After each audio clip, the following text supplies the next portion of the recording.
everyone. I'm Sam Zabala, 20 years in the pharmaceutical trenches and former sales lead and marketing lead turned founder of the SYZ Training Consultancy Services. From the corporate boardrooms to the cross functional war rooms, I've lived and led through the chaos. And let me tell you, success isn't just about the KPIs or closing deals every day, it's about habits, daily, intentional, high impact habits. I chose to share the 7 habits of highly effective people with you, not because it is trendy or textbook, but because it's timeless. 1989 pa to eh. This framework literally re-engineered the way I lead, how I serve clients, and even how I said goodbye to my comfort zone to build something of my own. Today is not just another lecture. While it's free, sana you put value on it also. It's a chance to reflect, reset, and realign. We'll cover 3 things. One, how to improve from reactive to being proactive because drama isn't strategy. We can't wait for the others to move, right? You can control yourself. Number two, how to lead with integrity and influence, not just authority. At many times, in many roles that you probably had, you don't have the authority, but you can always influence, and that's true power. And lastly, how to prioritize what matters, especially in a world that's screaming for our attention. Lahat sila, want to get a piece of you. But you have to prioritize. You only have to be there where you will matter.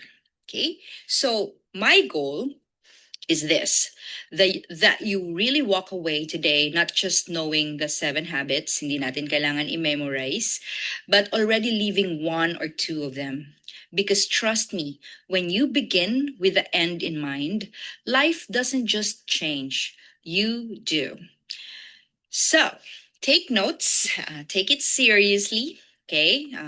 Avoid all the distractions, but most of all, take action, okay? And so we get started. Okay, let's start with the first habit. Be proactive. Choose your response. So being proactive isn't about being perfect. No? So marami sa atin perfectionist kaya mataas ang blood pressure. So it's about being, recognizing that no matter what happens around us, we still get to choose our response because there's just a lot of things we cannot control. A lot of things na magte-trigger sa atin, di ba? Or a lot of things na, catch you by surprise and yun, it's too late to already react. So Covey's concept of proactivity from the 7 habits of highly effective people invites us to ground our choices in enduring values. So it must be rooted in something, and kung hindi mo alam yung values mo, no? Integrity, what do you say, honesty, 'di ba? Or collaboration, 'di ba? Or talagang unity, whatever it is, no? Rather than temporary emotions or social pressure. Kasi pag galit ka na kasi, 'di ba? Irrational ka na eh, 'di ba? Very emotional ka na. Mali-mali na yung sasabihin mo. But if something bad happens and you go back to your center, we have to work as a team because we're only doing this together as one goal to achieve something. So no matter how yabang the people are or tamad the people are, if you can invite yourself to, we have to do this because we not only because it's expected, because it can really make a meaningful impact to somebody else's life, be it a patient, be it your client, or be it your family. So it has to be routed on what values you have, no? And it better be from enduring values, hindi yung value ng pera, greed, mga ganon ha, hindi ganon. Alam mo naman. We have to be timely sa mga kurakot, diba? So it has to be grounded on enduring values, love, honesty, friendship. So Gen Z, okay, as you are, you live in a world that's fast, unpredictable, and often emotionally intense. Sa isang araw, di ba, natatawa tayo kasi natawa yung nakita nating material, or mamaya galit tayo, or irritable tayo. We can just do all these things in one day. That's why we're so drained, no? Pagdating ng alas 6, parang sobrang pagod na tayo. But being proactive means you carry your own weather. You decide your vibe, 'di ba? So, minsan maganda 'yun eh kasi ano ako ngayon, medyo seryoso ako ngayon, 'di ba? So, just like my pamangkin would say, "Tata, I'm being serious." 'Di ba? So, if you're like doing goofy stuff, like, "Oh, I'm being serious." So, bata pa lang, no? I don't alpha generation ba to? They can really choose their own vibe na as that early 5 years old. So whether it's ghosting, cancel culture, or family stress, whatever trigger, you don't have to mirror the chaos that's happening in your life. You don't have to be all over the place. Okay? So instead, mahirap man gawin, but you have to really find time to identify your triggers, expand your circle of influence, okay, and be a force of calm change. This is more than productivity. This is emotional maturity in action. And that's power you already have. Okay? So, parang ang dami kong sinabi, right? But kung kunyari natitrigger ka by people around you na hindi prepared or hindi ginagawa ng mabuti yung kanilang trabaho, for example, diba? Then what you're gonna do is you have to be the force of calm. But in order to do that kasi, di ba, dapat mature tayo, no? Pero you have to be able to check in. There are like, kunyari, there's a 1 week timeline. So maybe every day, you get to check in on your team, di ba? Or even on yourself then. You have to know when to ask for support. Diba? You have to be proactive in that. Hindi pwedeng pagdating na ng the day before, dun mo na ginugulo lahat ng mga tao. Then you'd be an annoying colleague and mamarkahan ka na, ano ba to? Napaka last minute, napaka burara naman, di ba? The same way that when you're like the team leader, you have to check in on your team. Like, let's say there are like 5, 7 of them. Oh, are you okay? Do you need help? Which part are you having difficulty? Tell me. Diba? Then pause and wait for them to respond. It also is a sign that you are being sincere, offering or lending your hand. Okay? And when you are proactive, when you can choose your response, okay, that's the power that you already have. All right. On to the second habit. The start with the end in mind. Start with the end in mind. So this habit challenges you to see life as a design project, your project. Okay. So Stephen Covey highlights the idea that every outcome begins with a mental blueprint. Your goals, your relationships, your identity, they are all shaped by how you see them first. Hindi yung parang nangyari na lang, di ba? Parang may Bisaya word for that, parang buta-buli na lang, di ba? Or talagang serendipitous na lang, parang nangyari lang siya. And that's why nakikiride ka na lang doon. So, many of these things start with your mind, no? There has to be a mental picture first. Otherwise, you wouldn't really see yourself in that way. So, be positive, no? See yourself as a winner, diba? See yourself as someone who can really turn things around. Because kung baliktad, victim mode, wala talaga yan eh. Talo na talaga kami. Parang ganon, hindi ko na talaga yan kakayanin. Then that's what you're manifesting, and that's the negative thing that would definitely happen to you. So, how do you start with the end in mind? First, you have to reflect on who you want to become. Okay? Not just what you want to achieve. Diba? Gusto mo ba talaga maging empleyado na lang forever? Gusto mo ba maging magaling na negosyante? Diba?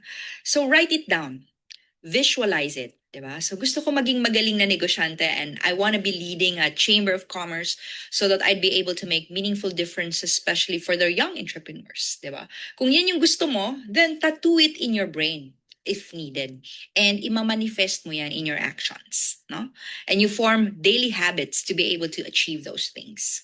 So remember, without a personal vision, Diba? You don't know what you really want. Diba? You're just reacting to life. With one, you're creating. Okay? So, kailangan talaga meron tayong personal vision. Like, yung iba, like the younger generation, di ba? I want to be able to travel to 100 countries. Di ba? Hindi yung parang mag-aantay lang ako kung meron lang talagang magbibigay or may mag-aaya lang sa akin, di ba? Hindi ganon. You want to be the one who's creating that one for you. Di ba? Travel, travel. Now, let's talk about legacy. But not the retire at 65 kind, ha? Wag dong medyo late na yon.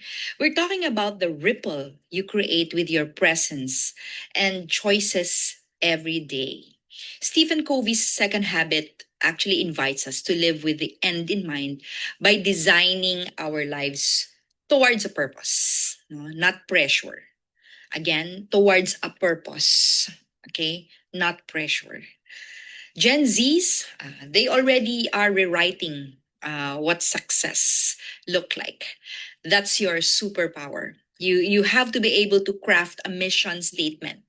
You can use a sticky note or sulat mo sa phone mo, di ba? If you're using yung mga note ng mga phone or you type it down, no? Put it in your Facebook, whatever, no? And put that there, like you pin it there. So you have to make a playlist that reflect your values. Then ask yourself, is this choice moving me closer or further from the life I want? 'Di ba? Ano na lang, dala na lang ba talaga tayo sa agos ng hangin, 'di ba? Or we want to be in control of that. Okay? This is how you align your vibe with your vision. One bold, intentional step at a time. Okay, now we're off to the third habit. Put first things first. Okay, three is actually about execution. Ladies and gentlemen, execution. Gawin mo, no, yung mga mahalagang bagay. It's the difference between dreaming and doing, no? Ayaw ko yung mga tao na puro salita lang, hindi naman ginagawa, no? Puro plano-plano, 'di ba? Wala namang nangyari, no? So as Stephen Covey reminds us, effective people prioritize what's most important. Not just what screams the loudest or ito lang kasi yung popular, ito yung magiging visible, 'di ba? So yan, bida-bida ka. Hindi naman yan importante yung ginawa mo. Napagod ka lang, 'di ba? So guilty. So Gen Zs, you've got infinite distractions but also digital tools for deep focus. No? So maraming magdi-distract pero marami rin namang tools na makakapag focus sa buhay mo. Marami ka ring resources to teach you how to focus on what truly matters. No? Again, you have to start your week by anchoring in a mission. Hindi yung ano na lang yung just inertia na lang. Gising ako, ito na yon, di ba? You have to block time for what matters most. I recall when I was still working in the corporate life, in the corporation, that I would block my lunch para talagang makapag-lunch kasi minsan talagang hindi na ako kumakain kaya I suffer migraine kasi hindi pala kumain na gutom. Or if I wanted to really catch up with my teammates or my friends at work, talagang binablock ko yung calendars nila. It's just showing, them that they are important, but at the same time this is important to me, and I would really have to make time. So again, for people who say, oh, I can't go because busy, baka hindi ko importante, because people that are important or things that are important to you or activities that are important to you, then you want to show that you are there, you actually plan ahead. Okay, so planning, health, creativity, anything that builds the future you envision. Okay, you have to protect your time like it's sacred, because it's sacred. You can never really turn back time. Now, before you know it, you're already 70 years old. You have to be able to say no without guilt. Minsan kasi people pleaser tayo, no? Kaya kaladkare na lang tayo. But again, say no without feeling guilty. Okay? Live in quadrant 2. Quadrant 2, kung ano yung importante. Okay? Hindi urgent, pero importante. All right? So, ladies and gentlemen, Covey's wisdom hits really hard in a hustle culture. No, yan na tayo ngayon eh. Putting first things first is about what's most important, not what's urgent. Most urgent. No? Kasi parang lahat na lang urgent. Tapos hindi naman talaga importante. It's a power shift. You've got to build time for renewal, creativity, friendships, and even sleep. Diba? Yan lagi yung reklamo ng mga friends natin. Diba? Hindi ako makatulog, busy ako, ang daming ginagawa. Diba? Not just, deadlines. This is how you stay energized, not exhausted. Ask yourself, is this task life-giving or just being loud? Huh? Is that life-giving? Diba? Minsan kasi parang meron lang iba, pinaparamdam lang nila na boss sila, kaya baba ng kung ano-ano. But hindi naman nag-iisip din, di ba? Hindi naman talaga importante. That planner, okay, isn't just for your meetings, yung kalendaryo natin. It's for movement, music, and meaning. No? Di ba? Ang sarap pakinggan. Sana lahat ng nasa kalendaryo, importante. Hindi lang dahil we wanna be grandstanding or we wanna just be monitoring, di ba? Or we just wanna be making our presence felt or throwing our weight there. No? That's not good. Prioritize like your purpose depends on it. Okay? Because it does. And when you just, move things na parang hindi pinag-iisipan, wag mong idama yung iba. No? And if you're the kind of person, oh no, dapat talaga tawag dito, repeat, ano nga yan, yung parang ulit-ulit yung mga meeting. Eh kahit wala naman ang pinag-uusapan. Isip-isip din, di ba? What's important to you? Para makapag-meeting lang, para sinabing busy, di ba? That's not good. Change it. It's not yet too late. Now, off to the fourth habit. Okay. Think win-win. Imagine relationships where no one loses. Walang papatalo talaga. Diba? That's the win-win mindset. Lahat panalo. Habit 4, okay, reminds us to drop the I win, you lose. Dapat ako lang yung laging nanalo. Okay? You have to drop the I win, you lose hustle for a higher way where we both win. Lahat tayo, di ba? Or we agree to walk together. Okay? This isn't soft. Hindi to parang, sige, mabait ka masyado. No, it's strategic. You lead with integrity and empathy. You find common ground, di ba? Meaning to say, conversations happened. Okay? You step up for your values while lifting others. Hindi kailangan ikaw lang yung magaling, no? Yun yung ayaw natin eh. I remember one of the country managers of Pfizer before said na, I don't want a star. Okay? I want a team that lifts each other. 'Di ba? Kasi kung mag-isa lang, ikaw lang, di talo pa rin yung buong organization. 'Di ba? Or sa pamilya, gusto mo ikaw lang yung successful. O, paano yan? 'Di ba? Mas maganda lahat successful, lahat win-win. 'Di ba? But it's a lot of work behind the scenes. So for Gen Z, think group projects, startup teams, social change. 'Di ba? Ang ganda ng mga movement ng mga Gen Zs ngayon. Gusto ko maging Gen Z eh. This habit builds trust, inclusion, and momentum. There's room for everyone to shine. Hindi kawalan. Hindi mo kawalan na nagsha-shine sila. No? That shouldn't be the mindset. Okay? Mananalo lahat pag lahat panalo. That should be the thing. Think win-win. On habit 5, seek first to understand. No? Habit 5 actually flips the communication script. Instead of speaking to be heard, okay, we listen to truly understand. Naks, this is really hard to do. And when we do, trust blooms. Okay? Alam niyo ba yung sinasabi na you listen with the heart. Diba? Minsan kasi talagang atake ng atake tayo, di ba? Or reactive na tayo. Ito ba? Sinabi niya ba talaga to? Hindi ba to fake news? Hindi na tayo critical thinking, no? Talagang nagre-react na lang tayo sa nakikita natin. Now, for Gen Z, this means dropping assumptions. Pausing the clapbacks, no? Kasi gusto natin, ay, talagang kailangan ako mag-reply, no? And leaning into empathy. Whether it's in a DM convo, di ba? Yung mga chat na yan. Or with your face-to-face, heart-to-hearts. You don't need to fix or preach or debate. You just need to witness. You'll be surprised how much influence you gain when your first instinct is curiosity. Okay? Wag attack ng attack. No? Listen to connect. Influence through openness. Mamaya na mag-judge, no? Gustong-gusto natin maging judger eh. No? So, this is, I guess, for me, this is one of those challenges. Lalo na sa amin mga babae. Nauna kasi talaga yung emotion. Yung mga listen, talagang selective listening. So, I guess, kaya nga minsan talaga, di ba, minsan matanda na tayo pag medyo mas nagiging mas understanding tayo. But it's not yet too late, no? We can try to develop, maybe ito yung prioritize ko. I mean, personally, I have to seek first to understand. And that's really listening to connect. Not really parang just listening to respond. Hindi yun maganda. Okay?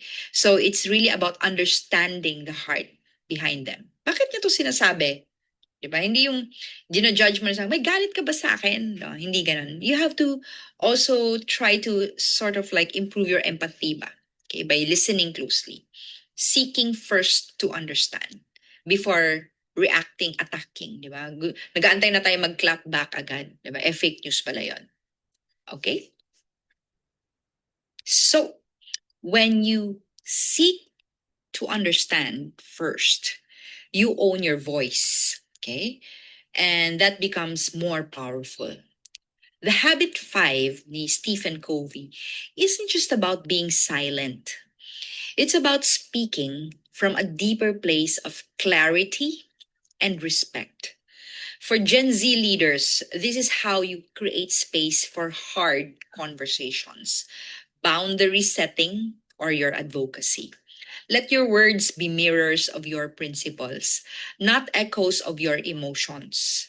Reflect back what you hear, then add your truth, not your trigger.